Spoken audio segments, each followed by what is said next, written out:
ওটা নিয়ে ব্যস্ত হবে না, গোষ্ঠীদ্বন্দ্ব নিয়ে। ওটা একটা তৃণমূলের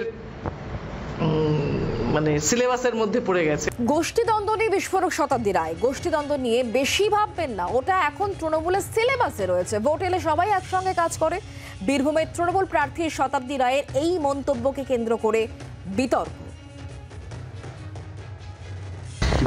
এরাই আবার কালকে দেখবে হাত ধরে ভোট করতে যাচ্ছে। ওটা নিয়ে ব্যস্ত হবে না, গোষ্ঠীদ্বন্দ্ব নিয়ে। ওটা একটা তৃণমূলের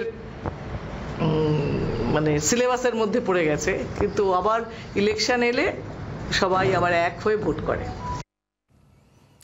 শতাব্দী রায়ের এই মন্তব্যকে কেন্দ্র করে বিতর্ক, যেখানে তিনি বলছেন যে গোষ্ঠীদ্বন্দ্ব নিয়ে বেশি ভাববেন না, গোষ্ঠীদ্বন্দ্ব এখন তৃণমূল কংগ্রেসের সিলেবাসে রয়েছে। ভোট এলে সবাই একসঙ্গে কাজ করে, হাত ধরে তারা ভোটের প্রচারেও যান।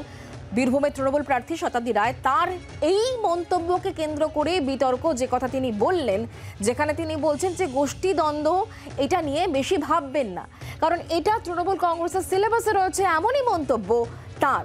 বীরভূমের তৃণমূল প্রার্থী শতাব্দী রায়ের এই মন্তব্যকে কেন্দ্র করেই বিতর্কের সৃষ্টি হয়েছে, যেখানে তিনি বলছেন গোষ্ঠীদ্বন্দ্ব সেটা তৃণমূলের সিলেবাসে রয়েছে। ঠিক কি বলেছেন শতাব্দী রায়, যাকে কেন্দ্র করে এত বিতর্ক, তার বক্তব্য আরো একবার শোনাবো। এরাই আবার কালকে দেখবে হাত ধরে ভোট করতে যাচ্ছে। ওটা নিয়ে ব্যস্ত হবে না, গোষ্ঠীদ্বন্দ্ব নিয়ে। ওটা একটা তৃণমূলের মানে সিলেবাসের মধ্যে পড়ে গেছে, কিন্তু আবার ইলেকশন এলে সবাই আবার এক হয়ে ভোট করে।